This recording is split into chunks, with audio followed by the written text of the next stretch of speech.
मंदिर निर्माण के पश्चात और क्या क्या विपदाएं, क्या क्या परीक्षाएं भक्त शिरोमणि और भक्त शिरोमणि देवकी नंदन जी और शक्ति स्वरूपा माता गायत्री ने दी, और उस तपस्वी परिवार ने क्या क्या तप किए, क्या क्या ताने सुने, और किस प्रकार से आज इसी स्थान को श्री बाबा के चरणों में अपना संपूर्ण जीवन आजीवन ब्रह्मचारी रहते हुए निभाया, क्या संकल्प लिया भस्म की भांति, वह भी हम जानेंगे, सुनेंगे।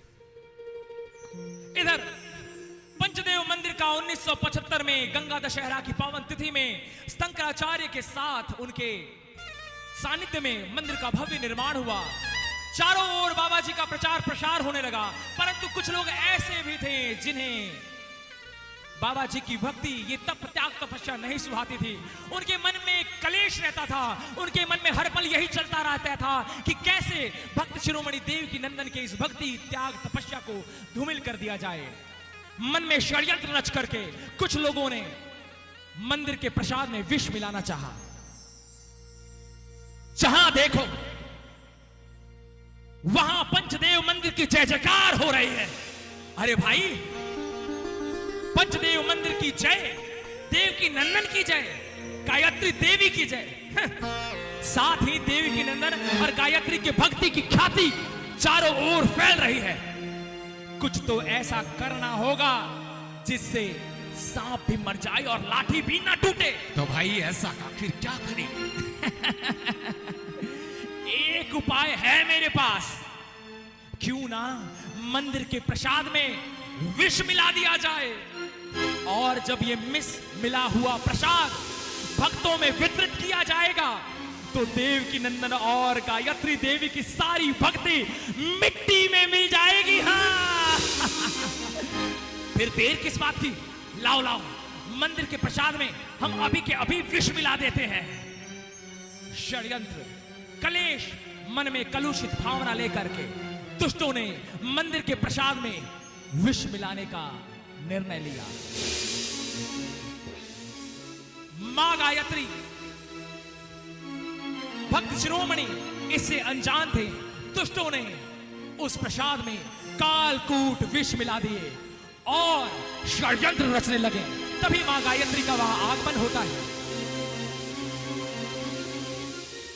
अरे भगत, आप लोग यहाँ?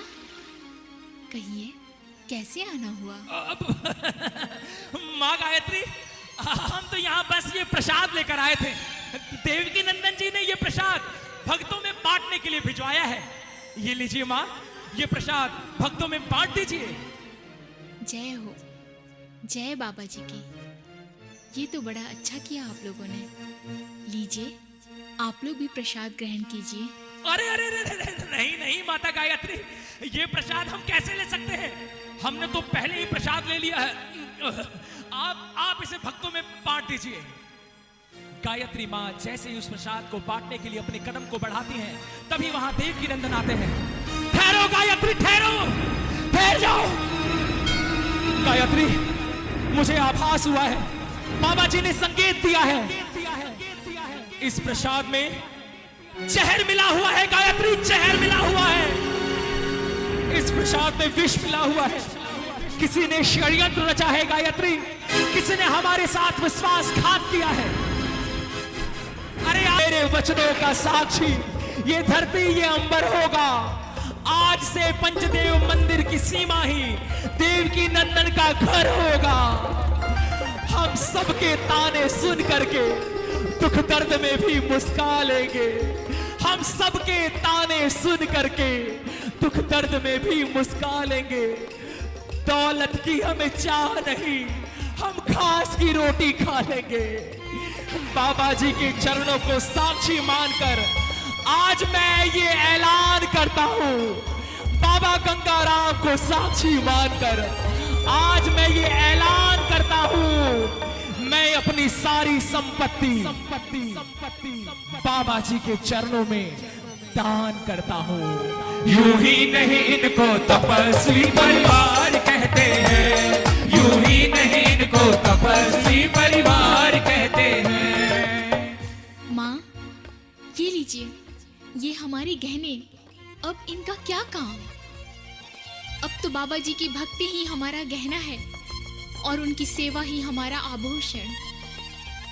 हे विधाता, उस माता कौशल्या को तो धीरज था कि 14 वर्षों बाद उनका राम लौट आएगा, परंतु तूने तो मेरे बच्चों के भाग्य में आजीवन कठिन परीक्षा लिख दी। अरे, एक माँ का सपना होता है कि वो अपनी बेटियों की डोली सजाए, उनके हाथों में मेहंदी लगाए, लेकिन तूने उनकी हाथों की लकीरों में त्याग और संघर्ष लिख दिया, त्याग और संघर्ष लिख दिया। यूं ही नहीं इनको तपस्वी परिवार कहते हैं, यूं ही नहीं इनको तपस्वी परिवार कहते हैं। भक्तों के लिए जो हरदम, भक्तों के लिए जो हरदम तैयार रहते हैं, यूं ही नहीं इनको तपस्वी परिवार कहते हैं, यूं ही नहीं इनको तपस्वी परिवार कहते हैं। तपस्वी परिवार ने समस्त लोगों के आगे अपने हाथों को जोड़ा और आखिरी प्रणाम करते हुए पंचदेव मंदिर को स्वीकार किया। हे बाबा गंगाराम, हमारी सेवा, हमारी भक्ति, हमारी श्रद्धा स्वीकार कीजिए। मैं अपने पूरे परिवार के साथ पंचदेव मंदिर की सीमाओं में प्रवेश करता हूं। तपस्वी परिवार की, तपस्वी परिवार की त्याग दिया सब कुछ अपना लेकर बाबा का नाम, ऐसे भक्त शिरोमणि को कोटि कोटि प्रणाम, कोटि प्रणाम, कोटि। आपके हाथ खड़े होने चाहिए सीधे। तपस्वी परिवार की, भक्त शिरोमणि की, माता गायत्री की, पंचदेव धाम की। कलिमलहारी नमो नमः, गंगाराम देवाय नमः, गंगाराम देवाय नमः। सारे भक्तों के हाथ ऊपर की ओर होने चाहिए, समस्त भक्तों के हाथ। यूं ही नहीं इनको तपस्वी परिवार कहते हैं, यूं ही नहीं इनको तपस्वी परिवार कहते हैं, यूं ही नहीं इनको तपस्वी परिवार कहते हैं, यूं ही नहीं इनको तपस्वी परिवार कहते हैं।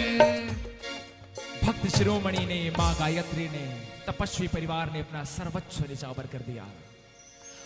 सोचिए भक्तों, पंचदेव मंदिर के सीमाओं में अपने आजीवन, पूरे के पूरे जीवन को बिता दिया।